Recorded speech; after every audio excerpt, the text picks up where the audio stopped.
Banking related exams के लिए general awareness में क्या पढ़ना है सर, कुछ समझ में ही नहीं आ रहा है, कितना कुछ पढ़ना रहता है जनरल अवेयरनेस में।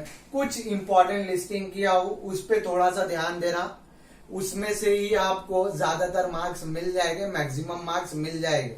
जैसे कि सबसे पहले करंट अफेयर पे ध्यान देना, करंट अफेयर यानी कि चालू घड़ामुड़ी पे ध्यान देना है।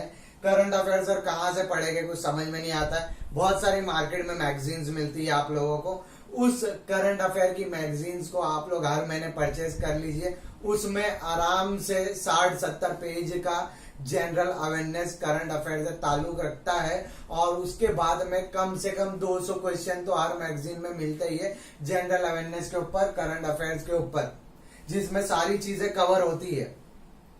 उसके बाद में बैंकिंग अवेयरनेस में क्या करना है, तो बैंकिंग अवेयरनेस में रिजर्व बैंक ऑफ इंडिया के बारे में जानना पड़ेगा, securities and exchange board of India के बारे में, उसके बाद मनी मार्केट के बारे में जानना होगा, कैपिटल मार्केट के बारे में जानना होगा, देश का नेशनल इनकम के बारे में जानना होगा, इन्फ्लेशन डिफ्लेशन क्या होता है उसके बारे में जानना होगा। एग्रीकल्चर, अब फाइनेंशियल इंस्टीट्यूशन में नाबार्ड भी आता है, तो नाबार्ड के भी एग्जाम्स होते हैं जिसमें एग्रीकल्चर के ऊपर क्वेश्चंस पूछना भी लाजमी है। तो एग्रीकल्चर के ऊपर भी क्वेश्चन पूछे जा सकते हैं, क्रॉप्स के ऊपर पूछे जा सकते हैं। उसके बाद नाबार्ड का एस्टैब्लिशमेंट कब हुआ, कहाँ हुआ, कौन सी कमेटी ने किया, उसके ऊपर क्वेश्चन आ सकते हैं। क्रॉप्स के बारे में जायद क्रॉप्स क्या है, खरीफ क्रॉप क्या है, राबी क्रॉप्स क्या है, उस तरह के क्वेश्चन भी आ सकते हैं। अवार्ड के बारे में भी पूछा जाता है, भारत रत्न, परमवीर चक्र, परम चक्र के बारे में, पद्मश्री, पद्म भूषण, पद्म विभूषण अवार्ड्स के बारे में भी, नेशनल फिल्म अवार्ड के बारे में भी ध्यान देने का, उसके बारे में भी आपको मैगजीन्स में मिल जाएगा, कोई टेंशन लेने की जरूरत नहीं है। रिजर्व बैंक ऑफ इंडिया हर 2 महीने के बाद में मॉनेटरी पॉलिसी लागू करता है, तो रिजर्व बैंक ऑफ इंडिया की वेबसाइट का लिंक जो है वो मैं डिस्क्रिप्शन में डाल दूंगा, उस पे क्लिक करके भी हर 1-2 हफ्ते में आप आपको अपग्रेड कर सकते हैं। बुक्स एंड ऑथर्स के बारे में भी पूछा जाता है, कोई कंट्रोवर्सी में है क्या ऑथर, अभी कोई रिसेंटली कोई बुक लॉन्च हुई है क्या, हमारे नेशनल इशू से कोई रिलेटेड है क्या हमारे कोई ऐसे ऑथर ने बुक लिखी है जो बहुत ज्यादा कंट्रोवर्सी में चले गई, बुक्स एंड ऑथर्स के बारे में भी पूछा जाता है। पार्लियामेंट्री डिप्लोमेसी, पार्लियामेंट्री डिप्लोमेसी ये किताब किसने लिखी पूछ लेगा आपसे। उसके बाद में चेतन भगत की कोई भी बुक, हाफ गर्लफ्रेंड पूछ सकता है। नेबरिंग कंट्रीज, नेबरिंग कंट्रीज आजकल बहुत ही ज्यादा, अभी जून का महीना चल रहा है 2020 में, नेबरिंग कंट्रीज बहुत ही ज्यादा आजकल कंट्रोवर्सीज में। कौन सी नेबरिंग कंट्रीज में, कमेंट सेक्शन में बताना, पता है आप लोग को, मुझे भी पता है, ये आप लोग को पता है।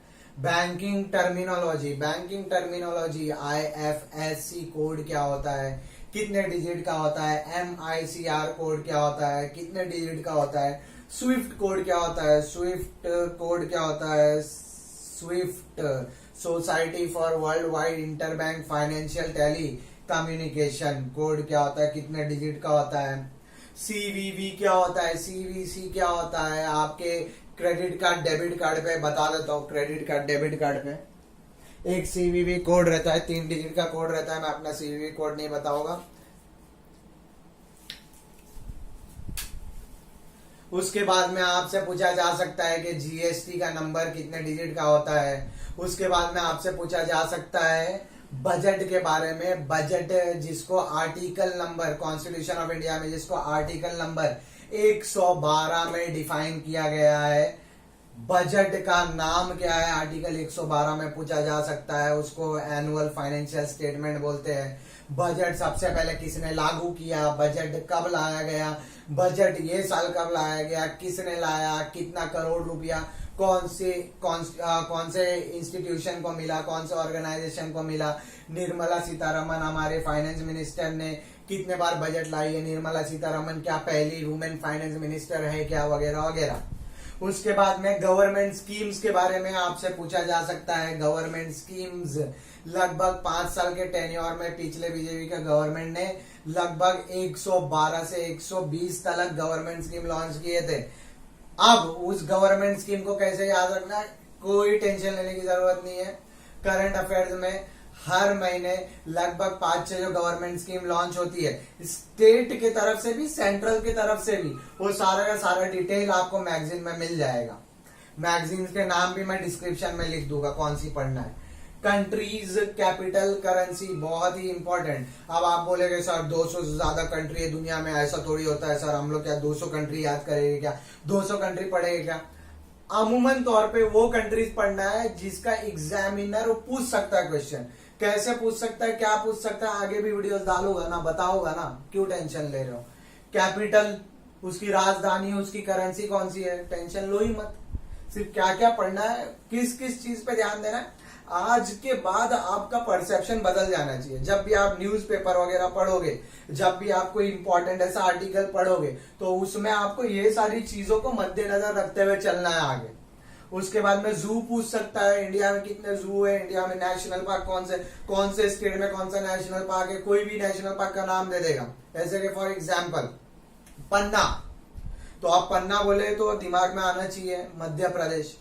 कोई भी पूछ सकता है आपको, राइट। नंदनकानन जू का है, वो भी पूछ सकता है। जू के अलावा सेंचुरीज पूछ सकता है, नेशनल पार्क पूछ सकता है।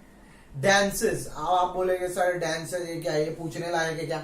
हाँ, बहुत सारे ऐसे डांसेस है जो कंफ्यूजन क्रिएट करते हैं। कंफ्यूजन क्रिएट करते हैं तो लाजमी एग्जामिनर का फर्ज बन जाता है कि आपको और कंफ्यूज करे और 4 ऐसे ऑप्शन दे दे कि आप उसमें कंफ्यूज हो जाओ और गलत आंसर मार्क कर लो। बहुत सारे बच्चे लोग को कथक डांस, कथकली डांस, इसमें ही कंफ्यूजन रहता है। आगे बताऊंगा, आगे और भी वीडियोस डालूंगा इस पे, एक ऐसे वीडियोस डाल दूंगा ताकि थोड़ा और क्लैरिफिकेशन मिल जाए। डैम्स के बारे में पूछ सकता है, इंडिया में कितने सारे डैम है, 70 साल में इंडिया में कितने सारे डैम्स बने। कोई भी डैम, बगलिहार डैम पूछ सकता है, कहाँ पे बताओ, तो वहां पे इंसान फंस जाए। कोयना डैम, हाँ पता है, आप कमेंट में बोले कोयना डैम हमको क्या पता है सर, हम लोग महाराष्ट्र है सर, हम लोग पता है। तो ऐसा नहीं होता है ना। एक बार एग्जामिनर ने पूछा था कि एलिफेंटा केव्स कहाँ है, तो अब वो एग्जाम पूरे इंडिया में ले रहा है एप्टीट्यूड, लेकिन एलिफेंटा केव्स कहाँ है वो मेरे को पता है क्योंकि मैं मुंबई में रहता हूँ, लेकिन हो सकता है बहुत सारे जन को नहीं पता। जैसे कि अभी अपने को, जैसे मुंबई के स्टूडेंट लोग को जब मैं पढ़ाता हूँ तो मुंबई के स्टूडेंट लोग को नहीं पता कपिला वस्तु कहाँ है, लेकिन वही बिहार वाले लोग से पूछेंगे तो उनको पता है कपिला वस्तु कहाँ है, राइट।